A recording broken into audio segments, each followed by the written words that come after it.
Hello and welcome to Literati on News Central TV. My name is Joseph Ike and I'm your host. This is the show where we talk to writers, producers, publishers, culture journalists, anyone who's involved in the process of bringing to us these wonderful pieces of literature and items that help to shape the color and context of our lives. With me today in the studio, and I'm really excited about this one, is Hymar David. And for those of you who are active on social media, not just following our own social media, News Central Live on Twitter, but if you are active on social media, on Facebook, on Twitter as well, you must have come across this sensation that is with me in the studio today, David Hymar. Now, when it comes to his bio, there's really not that much. I mean, that's one of the things that's so exciting about him. He started off at University of Benin, in Benin City, Nigeria, and then he dropped out. And the next we heard from him was an ebook he published shortly before now, and the release of his memoir, I For Dumb Blow, But I Too Depressed Phone. Now, for our viewers outside Nigeria, it's Pidgin English, and to loosely translate it, it means I would have been big by now, but I'm always on my cell phone. So we've done everything we could to get in the studio with us today, Heima, and he's obliged us. We're going to do things a little differently to accommodate, and Heima is here with us, and we will be talking to him about the book, his life, living with disability in Africa, and publishing yourself and things like that. David Hymar, thank you so much for joining us. Now, the book is a memoir. Why? A lot of people think that you have to be old, popular, maybe famous, or successful. Yes. Before you can be qualified to write a memoir. But I don't think that's the... Yeah, that's true. A lot of us think you have to be older, you have to be successful, you have to be like a celebrity before you write a memoir. So it's for me, it is about life story. Let's go. I don't know how long I'm going to live. I don't know if Jesus will come to me. So, why not just tell a story while still can? Maybe it's maybe if bad things happen in my life, I can always write about it. Okay. Plus, I feel there's a misconception about people with disabilities. A lot of Nigerians are not disabled people that are like me. Yeah. Whereas to them living sheltered lives, not those that are outspoken, outgoing. I'm trying to change something with that, like somebody read this book, I guess really, I didn't know about that. Yeah. It's the point I'm trying to make. Yeah, if it's still tell it while still can. Don't have to wait to get to some personal life before you start talking. And I think that's a strong point you make in the book, that everyone has a story to tell, and I think you're echoing that for you it's about, you have a story to tell, so why don't you tell the story? And you've done such. I told you I've read this book twice, and I'm probably going to read it again because I have some questions that I'm going to ask you. Now, one of the things that makes it so easy to get drawn into the book is the style with which you write. You write the book is written almost like you're gisting with your friend. For our viewers outside of Nigeria, when we talk about gisting, we're talking about the idea of, just having a casual discussion with a friend. It's a very informal approach, the way you tell the story.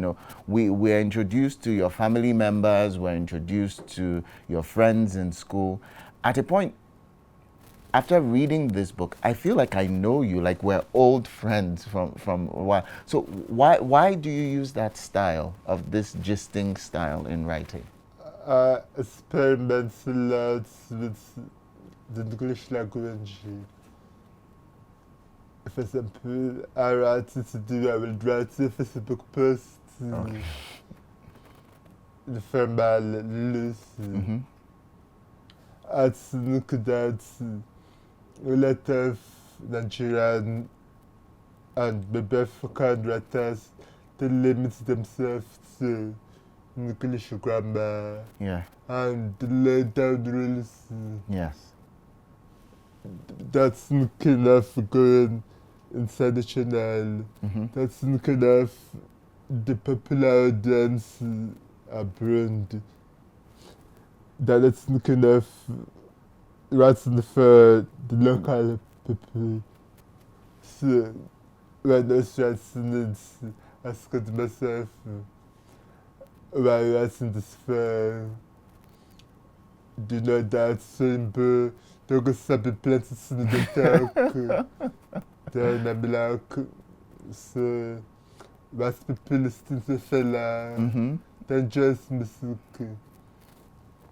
They don't really understand lots of what fella says. Yes. Because fella speak Pidgin, Yoruba, efficient. But they still dig in. I feel it. If they can get filler, they can get this. I just have to be confident about it. I need to look to myself. I must sell some copies to a bit. If they don't buy fan, I mustn't for my people.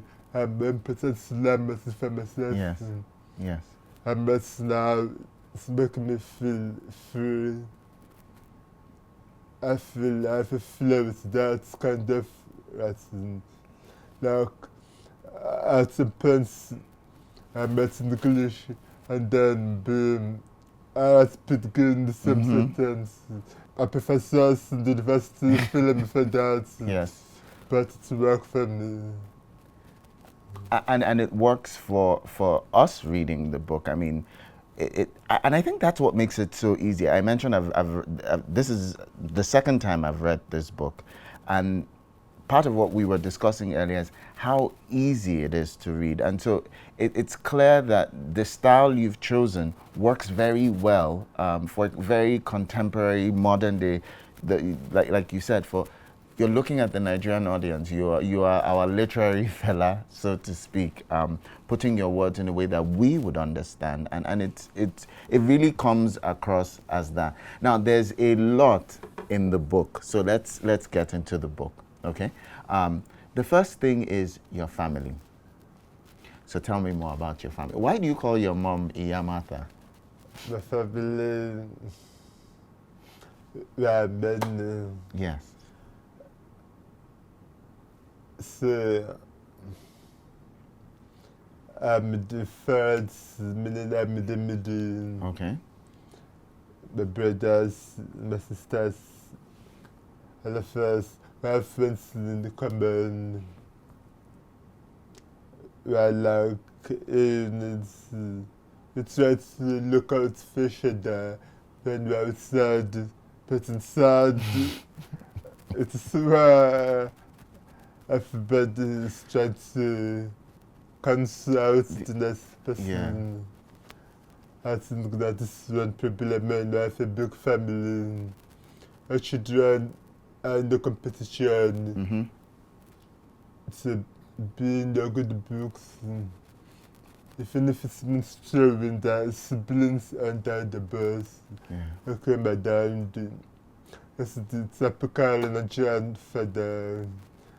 He's very strict. He believes inspired the roads pillaged, and so that means that I feel it is you get colored face.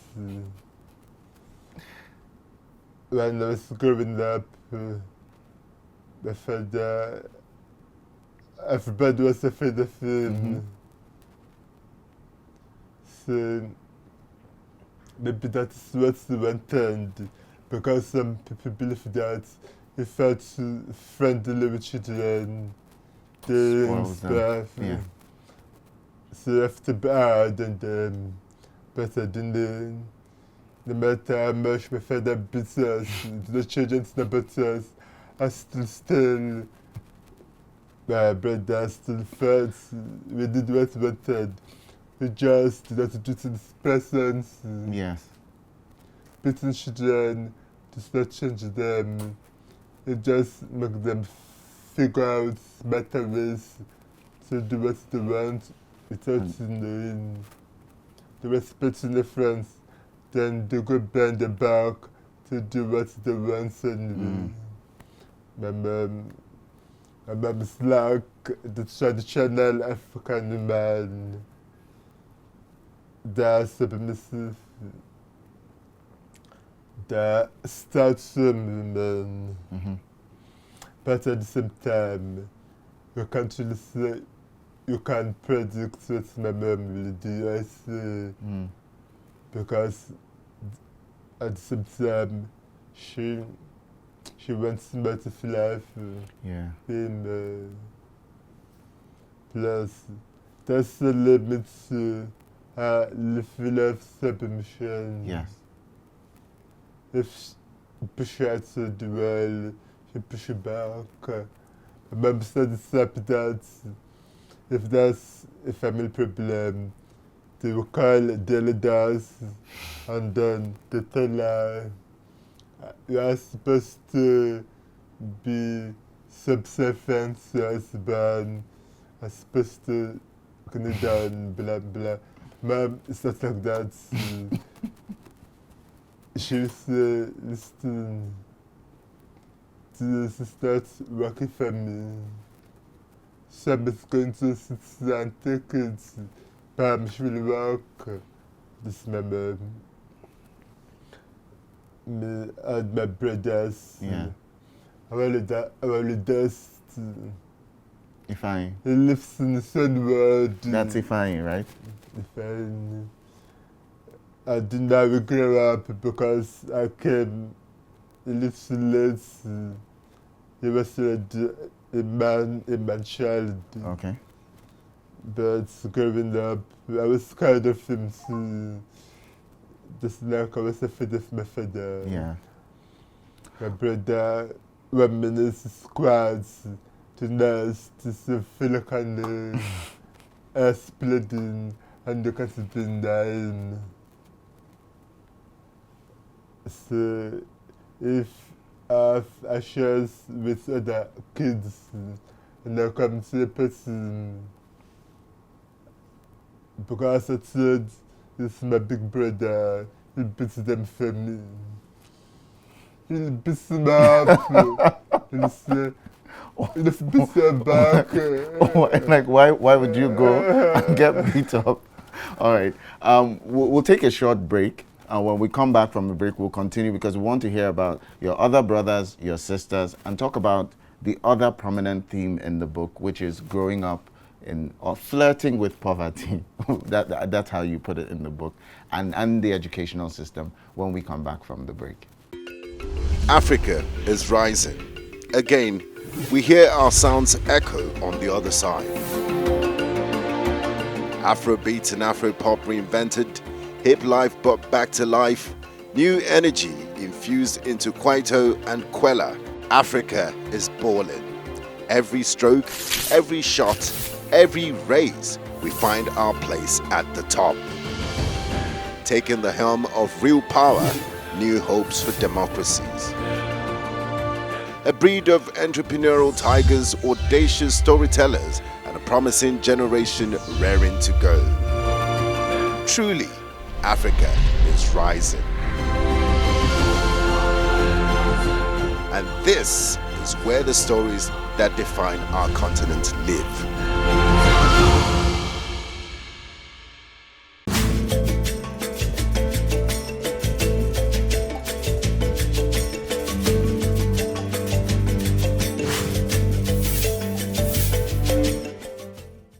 Welcome back. If you are just joining us, we are on Literati. I'm Joseph Ike, your host on News Central. And with me in the studio today is David Hymar. I don't know why I prefer calling you David than calling you Hymar, but okay, his name is actually Hymar and his surname is David, but I keep mixing the two up. Now, just before the break, we started talking about one major theme in the book, which is his family. He was telling us about his mom, his dad. So, go on, tell us more about your family. My sisters, my family, my sisters are the most protective of me.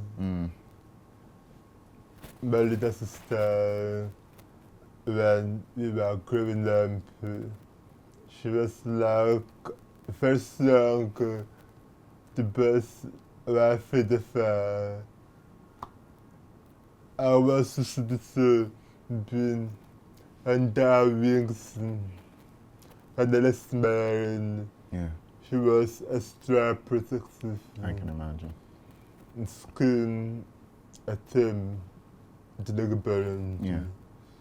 The bird said and seen bad the person and got services to the present with my younger sisters. Yeah.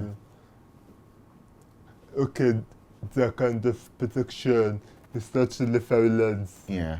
but it is there. Like, while sitting outside the house, somebody came, started to talk to me because when somebody does, was asking for directions. So, as stuck to me before I can answer. My younger sister starts talking for me. It is a form of defense because they're trying to shield me from the fact that this man, they don't want him to think, was this guy talking like that? Yeah. That's how it is. My brother said we said, my sister said we said. Both of them, both sides, they frame me well around me. If it's in my family, I'm the biggest of the agency. Yeah. If I go back now, I take it back to my father's house. The moment I got out of the back, my sister so proud of me. She said, how much I see. That I'm just, it's just, because I like that. Everybody's trying to make sure I'm not taking advantage of. No matter how many times I tell them, see, I'm the grown-up man. I can look after myself. Never. Never. Now, I don't want us to talk about everything inside this book. If you want to know everything inside the book, you have to actually buy the book and read it, because trust me, there is so much packed in here. We'll take a short break, and when we come back, we'll talk about what a lot of people want to know more about, which is living with disability. You lost your hearing at a very young age. You've been able to, here you are, a big writer. You don't blow. How have you, what's life like living with the disability? So we'll talk more about that when we come back from the break. News Central TV, Africa's #1 storyteller, has come with the best of both worlds. With a combination of news app and live TV, we ensure that you keep track of the latest headlines, breaking news, and in-depth analysis from professional journalists from around the continent.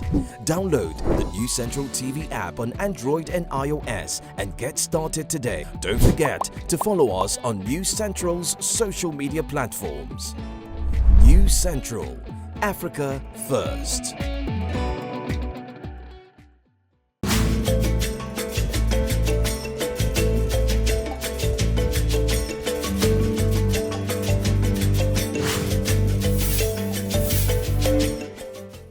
And we're back. If you're just joining us, this is Literati. I'm your host, and we are with Hymar David talking about the book I for Don't Blow, but I Too They Press Phone. Join us on the conversation. Handle on Twitter is News Central TV, hashtag NC Literati. So before the break, we touched on, and we're going to talk a little bit more about living with disability. So you lost your hearing.